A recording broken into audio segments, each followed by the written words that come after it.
Use कर देना। Hello student, मैं नदीप मंसूरी वापस से लेके आ चुका हूं आपके सामने 7 एक्सरसाइज क्लास 6 हाफ ईयरली के लिए। ठीक है, हमारा कौन कौन सी एक्सरसाइज आने वाली है? 4, 5, 6, 7, 8 और 12 और 13। तो सारी की सारी पढ़ेंगे हम।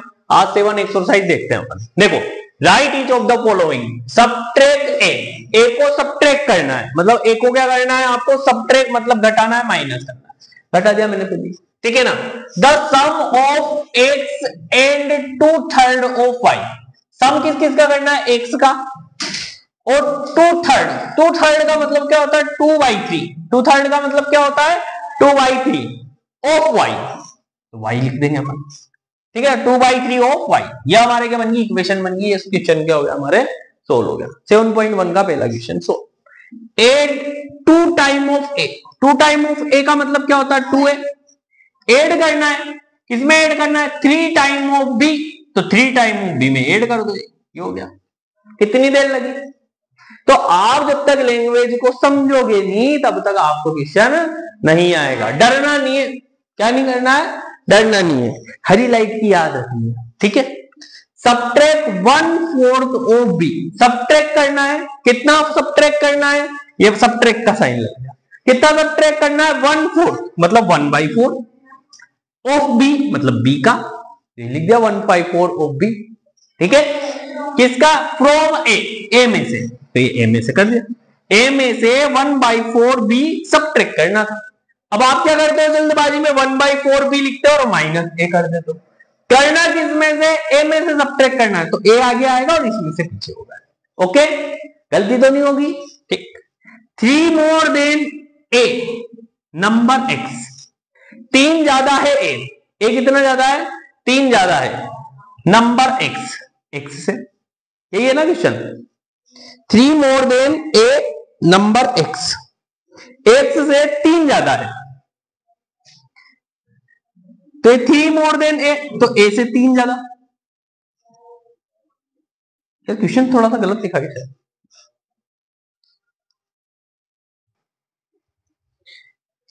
क्या है क्वेश्चन? 3 मोर देन, 3 ज्यादा, अ नंबर एक्स, एक नंबर एक्स मतलब एक्स से एक नंबर है, एक नंबर एक से जिससे 3 ज्यादा है, तो x+3 आंसर हो जाएगा। कितना आंसर हो जाएगा? x+3। यहां पर ये a और b भी क्या दे रखे थे? अपने एक वेरिएबल्स दे रखे थे। यहां पर a का मतलब है एक नंबर है x जो 3 ज्यादा है, तो x+3। अगला क्वेश्चन है 2 more than the quotient of x by y. 2 more than मतलब 2 ज्यादा है, तो ये 2 ज्यादा कर दिया, +2 कर दिया, ठीक है ना। Quotient of x by y, quotient का मतलब डिवाइड करने वाला। किससे डिवाइड? x को डिवाइड कर रहा है, किससे? y से। तो x से डिवाइड कर रहा है y को, और वो कितना ज्यादा है? 2 ज्यादा है, तो +2 लिख दिया। समझ में आई क्या बात आपको? क्वोशिएंट का मतलब क्या हो रहा है? डिवाइड करना। किसको डिवाइड करना है? पहले वाले को दूसरे वाले से क्या करना है? डिवाइड करना है। समझ में आई अपने? तो x/y +2। डिमिनिश, डिमिनिश का मतलब होता है कम करना। सब्ट्रैक्ट, अधिपा इधर आ जाओ बेटा। डिमिनिश, डिमिनिश का मतलब होता है सब्ट्रैक्ट। सब्ट्रैक्ट का मतलब होता है कम करना। किसको कम करना है? The sum of x+y by z। Sum x+y कम करना है सम of x+y by z।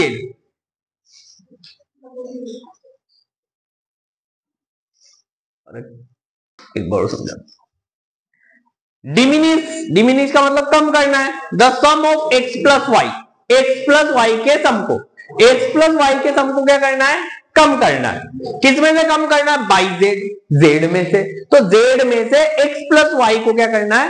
Subtract करना है। z माइनस x+y आ जाएगा। बात समझ में आई क्या? आई।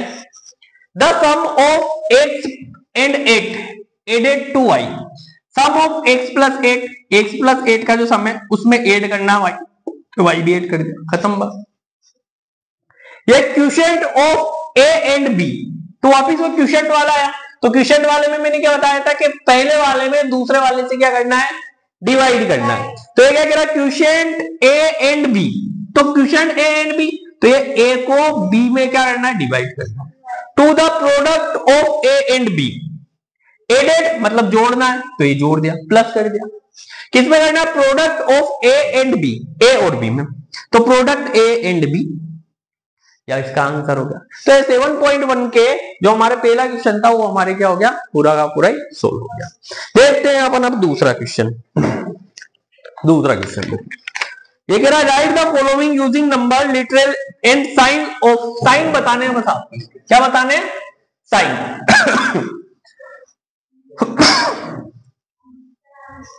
देखते जाओ फटाफट। देखो selling price, cost price plus profit, क्या लिख रखा है इसमें? सेलिंग प्राइस बराबर cost price plus profit. Selling price को क्या बोलते हैं? एसपी, कॉस्ट प्राइस को क्या बोलते हैं? सीपी, प्रॉफिट को क्या बोलते हैं? पी। बस ये SP equal CP plus P, यही लिखना था हमें। इससे क्या करा है कि साइन लिखना है आपको, साइन लिख दिया हमने। अगले क्वेश्चन में क्या कह रहा है? The total amount equal the sum of principal and the interest. क्या टोटल अमाउंट, देखो क्वेश्चन भी लिखता हूं मैं, total amount equal the sum of the principal and the interest, ठीक है ना। टोटल अमाउंट, अमाउंट किसे बोलते हैं? ये कह रहा है टोटल अमाउंट। अब अमाउंट है, अमाउंट में क्या ऐड करना है? इक्वल है तो इक्वल का साइन, किसके इक्वल है? सम ऑफ द प्रिंसिपल, प्रिंसिपल और इंटरेस्ट, इंटरेस्ट को क्या बोलते हैं? इंटरेस्ट ही बोलते हैं, ठीक है। अमाउंट को क्या बोलते हैं अपन? ए। अमाउंट को किससे रिप्रेजेंट करते हैं? ए। प्रिंसिपल को किससे रिप्रेजेंट करते हैं? पी से। और इंटरेस्ट को किससे प्रेजेंट करेंगे? आई। समझ में आ गया क्या आपके? आगे क्या आपके समझ में? थर्ड नंबर का क्वेश्चन क्या कह रहा है? The perimeter of rectangle is 2 times the sum of its length and breadth. The perimeter of rectangle, the perimeter of rectangle, the perimeter of rectangle is 2 times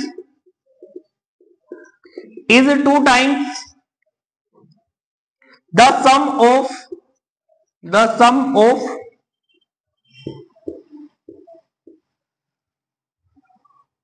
its length and breadth, its length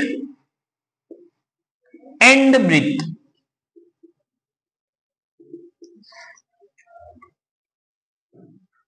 देखो ये कह रहा है perimeter of rectangle, rectangle का जो perimeter होता है वो किसके इक्वल होता है? 2 टाइम्स, मतलब 2 से मल्टीप्लाई करना है किसको? 2 times the sum of its length and breadth. Length और ब्रीथ का कितना होता है? 2 टाइम्स होता है। 2 टाइम्स का मतलब क्या है? लेंथ और ब्रीथ को 2 से क्या करना है अपन को? मल्टीप्लाई करना है। पेरीमीटर को किससे रिप्रेजेंट करेंगे? पी से। ये 2 मल्टीप्लाई लेंथ को एल से और ब्रीथ को बी से, तो 2 मल्टीप्लाई एल प्लस बी आ गया। समझ में आया क्या आपके? समझ में आया क्या आपके? अगला देखते हैं, देखते जाओ आप सिटाशट।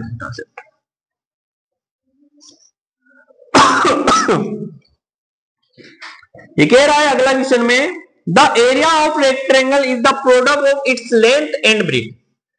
क्या कह रहा है ये? The area of a rectangle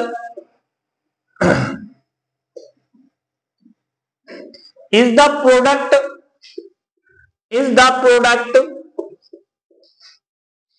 of its length and breadth, है ना। the area of rectangle, area of rectangle, area of rectangle, area of rectangle किसके इक्वल है? इज द प्रोडक्ट, प्रोडक्ट के इक्वल है its length and breadth. Length और breadth के product के equal क्या होता है? Area of rectangle. Area of rectangle को एरिया ही लिखेंगे अपन, ठीक है ना। ए से रिप्रेजेंट करेंगे एरिया को, और ये एल इनटू का साइन हट जाएगा तो एल भी लिखा जाएगा। अगर किन्हीं दो वेरिएबल्स के बीच में किसी का साइन नहीं है, इसका मतलब उनके बीच में किसका साइन है? मल्टीप्लाई का। किसका साइन है? मल्टीप्लाई का। समझ में आएगी क्या? समझ में आएगी। अब पेन कॉस्ट 15। देखो अगला क्वेश्चन देखते हैं अपन, सारे के सारे क्वेश्चन देख लेते हैं सटासट, ठीक है ना। ये 2 नंबर का भी हो गया हमारे। ये नहीं पढ़े थे ना हमने उस टाइम पे, 7.1 नहीं पढ़ी थी, तो आज 7.1 पूरी पढ़ा रहा हूं मैं तुम्हें, ठीक है। ये क्या कह रहा है? अब पेन कॉस्ट, एक पेन की कॉस्ट जो है वो 15 रुपीज है। कितने रुपीज है? 15 rupees. And a ruler cost, ruler की जो कॉस्ट है वो कितनी है? ₹10 रुपी है, ठीक है ना। What the cost of x pen, what the cost of x pen and y rulers. X pen और वाई रूलर्स की तो आप ये क्या कह रहा है? ये अब पेन कॉस्ट कितनी है? एक पेन की कॉस्ट कितनी है? इक्वल टू, मैंने बताया था आपको 15 रुपीज। कितनी रुपीज है? 15 रुपीज। तो आपसे पूछा एक पेन कितने रुपए का? 15 रुपीज का है, तो एक्स पेन कितने रुपए के होंगे? अरे एक पेन कितने रुपए का? 15 रुपीज के। 2 पेन कितने के होंगे? तो 15 को 2 से मल्टीप्लाई कर लेंगे। 3 पेन होते तो 15 को 3 से मल्टीप्लाई कर लेंगे। 4 पेन होते तो 15 को 4 से मल्टीप्लाई कर लेंगे। अब ये पेन कितने बना रहा है? X pen. कितने बना रहा है? X pen. तो 15 को किससे मल्टीप्लाई करेंगे? एक्स से। बस ठीक है। तो आ पेन कॉस्ट कितनी? 15 है, तो इसको एक्स पेन्स कॉस्ट, तो अपन क्या करेंगे? 15 को किससे मल्टीप्लाई कर देंगे? एक्स से। अब जब अपन क्या करते हैं, किसी वेरिएबल से मल्टीप्लाई करते हैं, तो हम क्या करते हैं, ये मल्टीप्लाई वाला जो साइन है ना, इसे हटा के डायरेक्टली एक्स लिख देते हैं। इन दोनों के बीच में किसी का साइन नहीं दिख रहा है, मतलब इनके बीच में किसका साइन है? मल्टीप्लाई का साइन है। समझ में? अब ये रूलर की कॉस्ट कितनी? A ruler cost, a ruler cost. एक रूलर की कॉस्ट कितनी है? 10 रुपीज। कितनी है? 10 रुपीज। तो ये कह रहा है वाई रूलर्स की कॉस्ट कितनी होगी? कितने की रूलर्स की? वाई रूलर्स की। So y rulers cost, y rulers की कॉस्ट कितनी होगी? तो एक 10 रुपए का।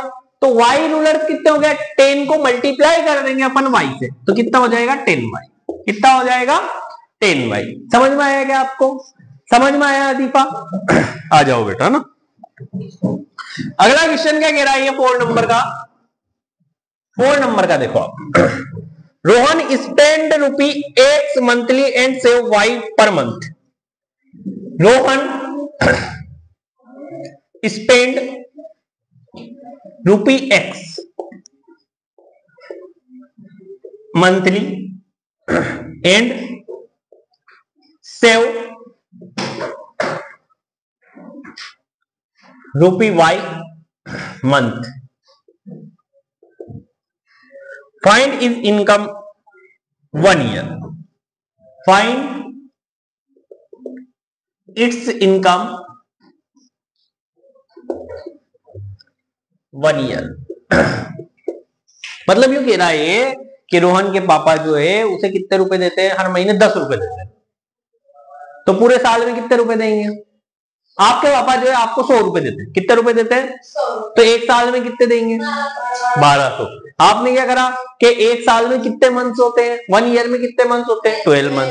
तो आपने 12 को 100 से मल्टीप्लाई कर दिया, ठीक है ना। अब आप क्या करते हो? आपको बहुत 100 रुपए देते हैं ना, जो आप 80 रुपीज तो क्या करते हो? 100 में से 80 रुपीज क्या कर देते हो? खर्च कर देते हो, ठीक है ना। कितने खर्च कर देते हो? 100, है ना, स्पेंड कर देते हो। और कितने बचा लेते हो आप? और आप 20 रुपए बचा लेते हो, ठीक है ना। कितने बचा लेते हो? 20 रुपए। तो आपने टोटल कितने रुपीज बचाए 12 मंथ में? 12 को 20 से मल्टीप्लाई करें, 12 टू जा 24, 240 रुपीज बचाए। बात समझ में आई? तो ये कह रहा है रोहन स्पेंड ₹X मंथली। 1 रुपये मंथली तो क्या करता है? वो स्पेंड करता है, ठीक है ना। और सेव Y रुपीज, है ना। तो इतने तो उसने खर्च कर दिया और इतने सेव कर लिए, बचा लिया। तो उसके पास टोटल रुपीज कितने थे? Total rupees in 1 month. आपने क्या करा कि आपके ऊपर लेते, आपने 80 रुपए के तो क्या आपने 80 रुपए तो क्या कर दिए, खर्च कर दिए, 20 रुपए क्या कर लिया आपने, बचा लिया। तो टोटल रुपीज कितने हुए 1 मंथ में, 80 प्लस 20, तो टोटल कितने रुपीज हुए आपके पास 100। तो ये कह रहा है 1 month were total rupees in 1 month, तो एक मंथ में आपके पास कितने रुपीज हुए कि 80 रुपए, 1 रुपीज तो इसने स्पेंड कर दिए और वाई रुपीज क्या कर दिए इसने सेव कर लिए। तो एक्स प्लस वाई, जो खर्च कर रहे हैं वो भी हमारे पास से ही खर्च कर रहे हैं और जो बचा रहे हैं वो भी हमारे पास ही बच रहे हैं, तो वो सारे पैसे किसके हुए, हमारे। तो हमारे पास टोटल रुपीज कितने हुए, आपकी मम्मी आपके पास में है ना, आपने 10 रुपए की तो चीज ही लिया है और 10 रुपए आपके पास में जेब में रखे हुए हैं, तो आपके पास टोटल कितने रुपए थे, 20। समझ में ही आपके बात। तो ये क्या कह रहा है 10 रुपीज तो आप स्पेंड, 1 रुपी तो स्पेंड कर देते हो और वाई रुपीज क्या कर लेते हो, बचा रहते हो। कितने मंथ में, एक मंथ से। तो आंसर कितना हो गया, एक्स प्लस वाई। तो एक मंथ में आपकी इनकम कितनी है, एक्स प्लस वाई। अब ये कह रहा है कि फाइंड इट्स इनकम 1 ईयर, कि 1 ईयर में आपकी इनकम कितनी होगी। अब 1 ईयर में कितने मंथ होते हैं, 12 मंथ। तो इनकम इन 1 ईयर, तो एक महीने में तो आपने इतने पैसे थे आपके पास में, तो 12 महीने में आपके पास टोटल कितनी इनकम हुई थी, 12 इंटू एक्स प्लस वाई। समझ में आया क्या आपके, आया। एक महीने में इतने पैसे थे तो 12 महीने में 12 से मल्टीप्लाई कर दो। आया क्या समझ में, आज अली जी आया। देखो अगला question, 1 apple weight 90 gram and 1 mango weight 80 gram. 1 में देखो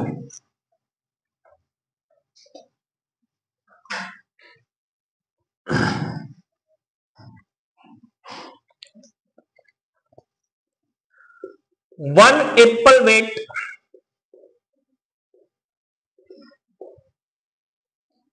90 gram and 1 mango 1 mango wait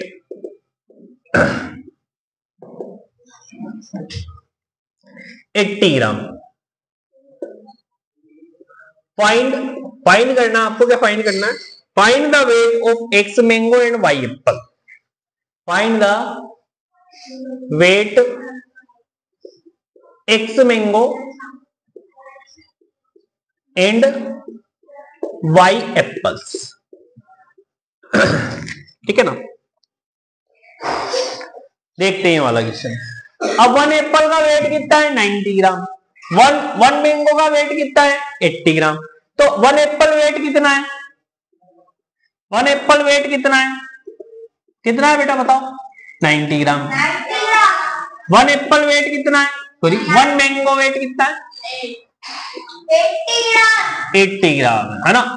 अब ये पूछा find the weight x mango. X mango का वेट कितना होगा, तो एक्स मैंगो वेट,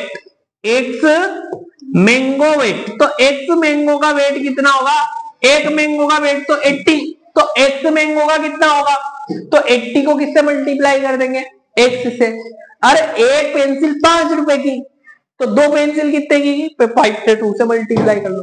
3 पेंसिल कितने की हो गए, तो 3 से मल्टीप्लाई कर लो। 4 पेंसिल कितने की, तो 4 से मल्टीप्लाई। एक्स पेंसिल कितने की, तो एक्स से मल्टीप्लाई कर लो। अब अपन को क्या है, यहाँ पे एक्स मैंगो का वेट चाहिए, तो अपन को 80 को किससे मल्टीप्लाई करना पड़ेगा, एक्स से। मल्टीप्लाई एक्स लिखूंगा, ठीक है ना। अब अगर इनके बीच में मल्टीप्लाई का साइन हटाना है तो 80x लिख लेते हैं, क्योंकि अगर इन दोनों के बीच में किसी का साइन नहीं है, इसका मतलब किसका साइन है, मल्टीप्लाई का। ऐसे y apples weight, y apples weight. अब एक एप्पल कितने का है, 90 ग्राम का, तो ये 90y। समझ में आया आपके, ठीक। एक और क्वेश्चन कर लेते हैं अपन।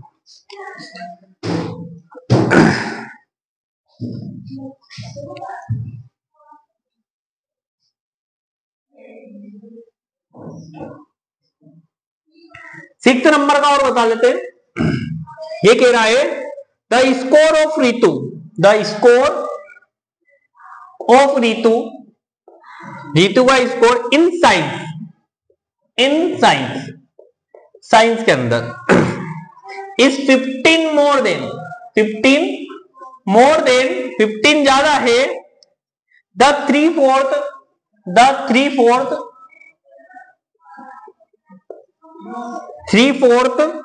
Of her score in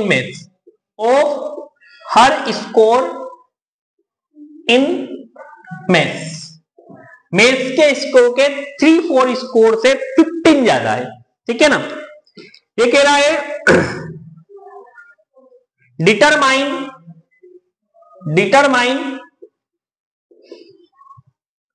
her score in science if she score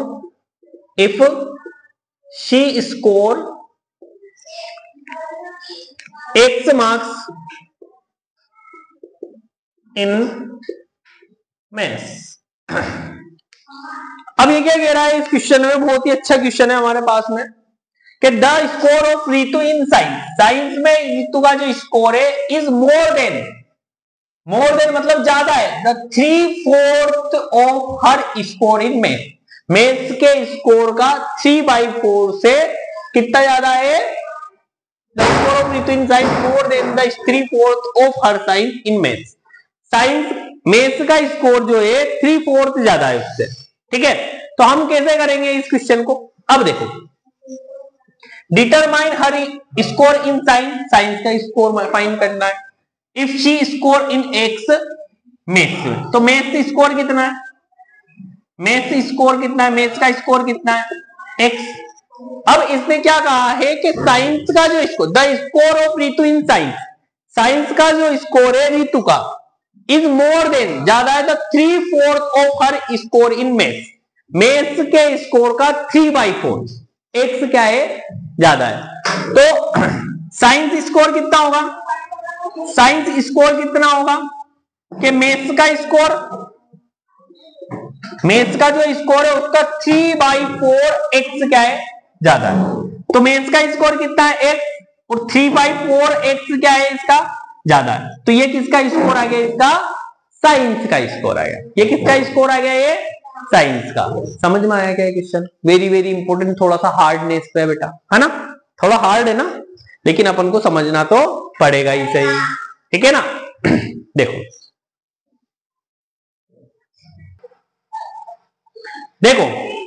think of a number, एक नंबर को आपको सोचना है।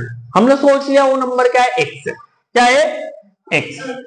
मल्टीप्लाई बाई 2, उसे मल्टीप्लाई कौन करना है, 2 से, ये 2 से मल्टीप्लाई कर लिया, 2x and 4 to the result, और इसका जो रिजल्ट है उसमें 4 ऐड कर लेना है, ये 4 ऐड कर लिया।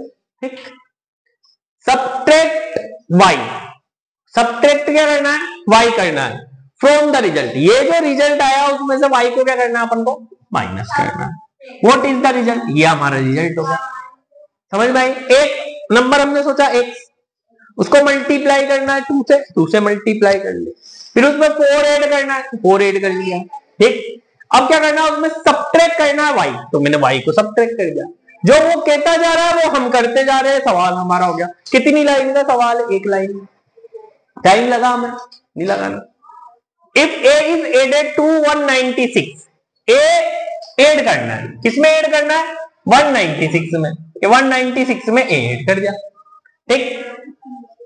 द सम, इनका सम है बिकम b, तो ये b बन जाता है। ये दोनों मिलकर के क्या बन जाते हैं, b, मतलब ये b के क्या हो जाते हैं, इक्वल हो जाते हैं। Right b in the terms of a, यही तो है आंसर, यही तो है आंसर। बस कितनी जल्दी हो गया क्वेश्चन। हम यूं ही घबरा रहे, जबरदस्ती घबराने की बात है क्या, नहीं है ना।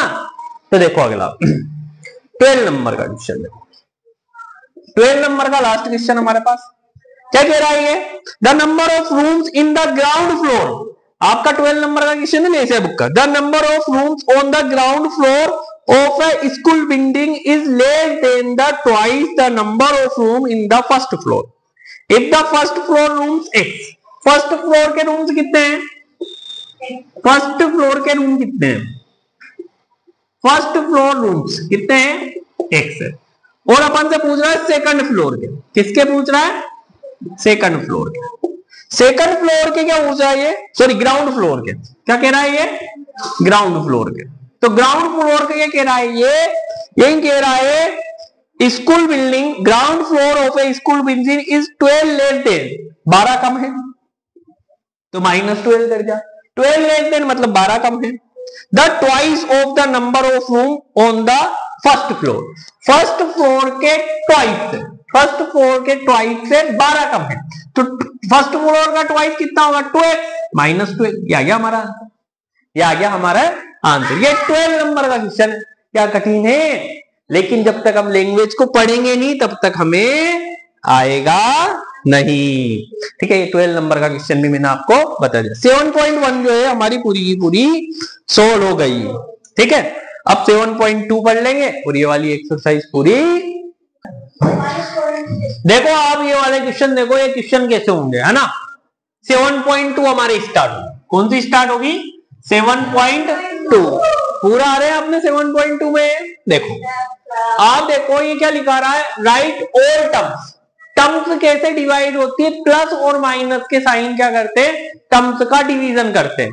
पहली आएगी, फिर प्लस का साइन आएगा तो दूसरी स्टार्ट, फिर तीसरी स्टार्ट, फिर चौथी स्टार्ट। देखो इधर ये 3x, ये कौन सी टर्म है, फर्स्ट टर्म, तो फर्स्ट टर्म कितनी होगी मेरे पास में 3x, सेकंड टर्म कितनी हो जाएगी प्लस का 4y, तो ये कौन सी, ये प्लस का साइन है क्या, तो सेकंड टर्म कितनी है 4y, थर्ड टर्म कितनी है 2z, तो माइनस आ गया तो माइनस का साइन लेके लिखना पड़ेगी आपको 2z, थर्ड टर्म कितनी है प्लस xyz, तो अगली टर्म क्या हो जाएगी xy एंड z। समझ में आई बात आपको।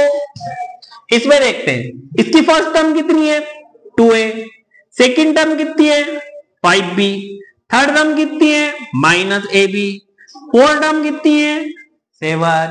समझ में आई आपके बात, तो ये गलत नहीं करना चाहिए अलमीर। फर्स्ट टर्म कितनी है इसकी x, सेकंड टर्म कितनी है 2y, थर्ड टर्म कितनी है -4/7।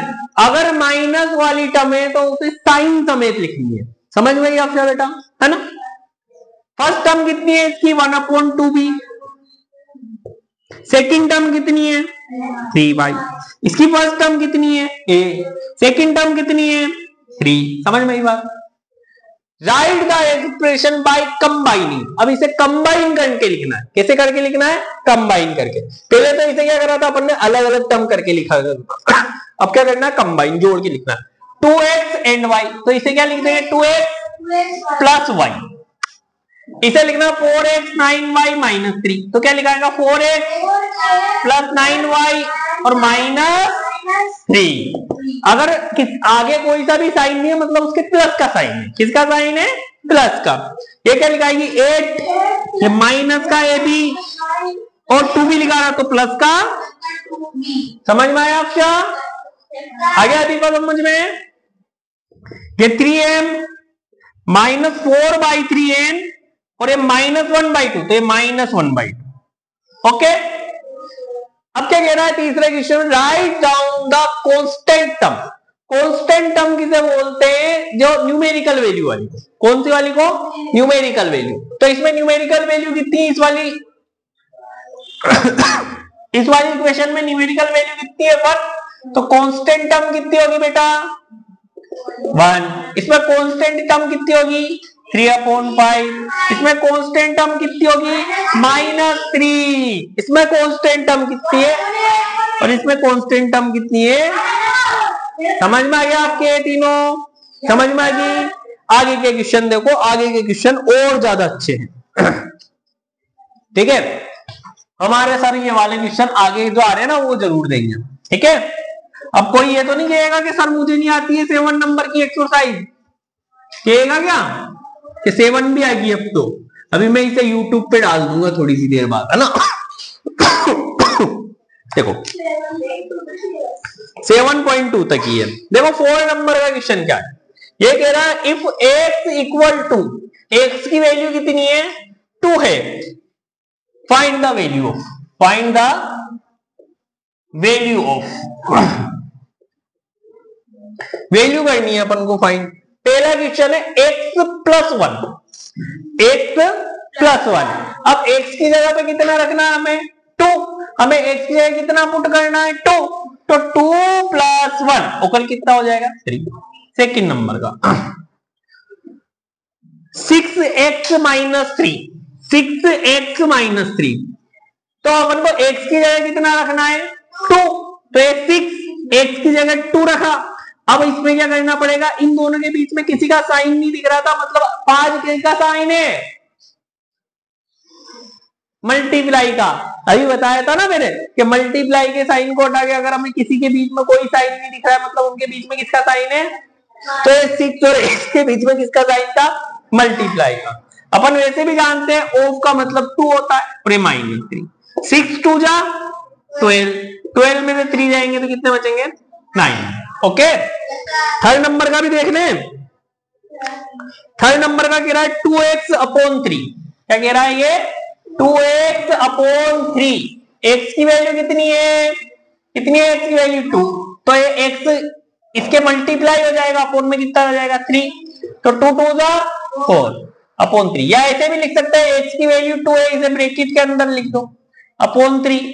ये ऑफ का मतलब ये ब्रैकेट चालू होता है, इसका मतलब होता है ऑफ। ऑफ का मतलब क्या होता है मल्टीप्लाई। 2 2 जा 4, 4/3 आंसर। कैसे भी कर लो आप, है ना, दोनों बात एक ही है। ठीक है, 5x - 4, एक है 5x - 4, इसका आंसर जल्दी से आप लिख के बताओ मुझे क्या होगा, x की वैल्यू 2 पुट करके बताओ।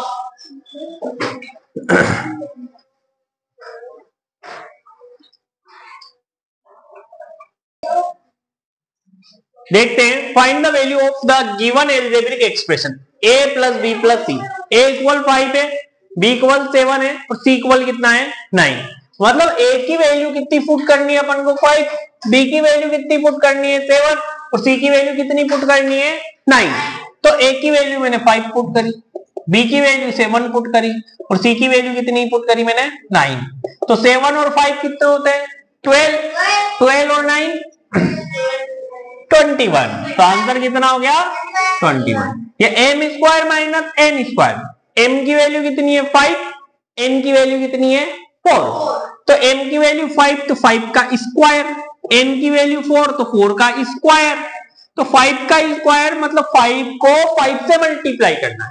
5 की पावर 2 का मतलब कितना होता है 5 को 5 से मल्टीप्लाई करना। तो 5 5 जा 25 और 4 4 जा 16। अक्षय किधर देख रहे हो, 25 में 16 जाएंगे तो कितना बचेगा बेटा 9। a = 1 और b = कितना है 2, मतलब a की वैल्यू कितनी है 1, b की वैल्यू कितनी है 2। ये 4a², तो a की वैल्यू कितनी रखनी है मुझे 1, तो 1 का स्क्वायर। ये 12, a की वैल्यू कितनी है 1, इसे ब्रैकेट के अंदर रख लूंगा, b की वैल्यू कितनी है 2, तो ब्रैकेट के अंदर पुट कर लिया, प्लस 9, b की वैल्यू कितनी है 2 और इस पर स्क्वायर भी है, 2 पावर है तो 2 पावर भी लगा दी। ठीक, ये 4, 1 का स्क्वायर कितना होता है 1, इस ऑफ का मतलब क्या होता है मल्टीप्लाई इंटू 1। ये 12, ये 1 तो ऐसा ही रहेगा तो मल्टीप्लाई 1 हो जाएगा। ऑफ का मतलब क्या होता है, ये ब्रैकेट का मतलब क्या होता है ऑफ, और ऑफ का मतलब क्या होता है मल्टीप्लाई, तो मल्टीप्लाई 2 प्लस 9, ऑफ का मतलब कितना है मल्टीप्लाई 2 2 जा 4, 4 1 जा 4, 12 2 जा 24, 9 4 जा 36, 36 और 4, 36। अब प्लस प्लस वाले को पहले ऐड कर लेंगे, तो 36 और 4 कितना हो जाएगा 40, माइनस 24, 10 में से 4 जाएगा तो 6, यहां से एक हमने क्या लिखा था 4 लिया था, तो 3 में से 2 जाएगा तो आंसर कितना हो गया 16। Very very important, very important. ठीक है, आपको वैल्यू पुट करना आना चाहिए, घर पे जाके वापस से करना है ना। एक और क्वेश्चन देख लेते हैं, 8 नंबर का क्वेश्चन दे रखा है ना। अब आप देखो 8 नंबर का, 6 नंबर का भी है हमारे पास में क्वेश्चन, वो तो कोई काम का नहीं दिख रहा है, 6 7 नंबर का, 8 नंबर का देखिए आप, है ना। 8 नंबर का क्वेश्चन, 8 नंबर का क्वेश्चन क्या कह रहा है आपसे, 8 number, consider the Isha age to be x year, answer the following question. Isha की जो एज है वो कितनी कंसीडर करनी है? ईशा एज ये हमारे पास में 1 नंबर का है, एक्स ईयर। कितनी है? X year. हमने एक्स ईयर जो है ईशा की एज कंसीडर कर ली। अब पहले क्वेश्चन में पूछा what will be her age 10 year from, मतलब फ्रॉम मतलब क्या होता है? पहले 10 साल पहले उसकी एज कितनी थी? तो 10 साल पहले वो 10 साल छोटी होगी, अभी 1 ईयर की। 10 साल पहले आप 10 साल छोटे हो गए, अभी आप 12 साल के हो, तो 10 साल पहले कितने बड़े थे आप? -10, 12 - 10, तो आपको ईयर क्या ये कह रहा what her age 5 year ago. Sorry, अरे यार एक क्वेश्चन मैंने गलत पढ़ लिया। What will be her age 10 year from का मतलब 10 साल बाद, तो 10 साल बाद ये कितना हो जाएगी? 10 ईयर क्या हो जाएगी? बड़ी हो जाएगी। सेकंड कह रहा है ये what was her age 5 years ago. 5 साल पहले, एगो का मतलब क्या होता है? पहले। तो 5 साल पहले, अभी कितनी है उसकी एज? X year. 5 साल पहले 5 कम, एक्स -5। समझ में आ रही बात? आगे कह रहा है ये Isha father age is 5 year more than twice of her age. तो उसके फादर की जो एज है, फादर्स एज कितनी है? फादर्स एज कितनी है कि ईशा के एज की ट्वाइस। कितनी? सॉरी, 1 मिनट देखते हैं। 5 ईयर मोर, 5 साल ज्यादा है किसकी? ईशा की एज की ट्वाइस। ईशा की एज कितनी है? एक्स, तो ये कितनी ज्यादा हो जाएगी? ट्वाइस, तो ट्वाइस है +5। समझ में आ गया आपको? ये 8 नंबर का क्वेश्चन भी ठीक है। बस ये इतने ही क्वेश्चन करके जाना है। 10 नंबर का भी बता देता हूं मैं आपको एक। 10 नंबर का भी देख लो। Convert the following step into algebraic एक्सेस 7 टाइम y। क्या दे रखा? 7 टाइम y। तो 7 टाइम y का मतलब क्या है? 7 को y से मल्टीप्लाई करना है। अगला दे रखा x + y is equal to 2। x में प्लस करना है y को और इक्वल में कितना लिखना है? 2। ये हो गया। अगला कह रहा x² + 2x, x² ये +2x -6, तो ये -6 ऐसे लिखना है। ए डिक्रीज बाय 10, ए को डिक्रीज करना है 10 से। 1/4 a number x times x -8, x -8, तो x माइनस क्या करना है? 8 करना। ठीक है ना? तो आपको ये सारे के सारे क्वेश्चन आ गए हैं। इसे मैं अभी अपलोड कर देता है। 7 नंबर की एक्सरसाइज में हमारी क्या होगी है? कंप्लीट होगी। ओके।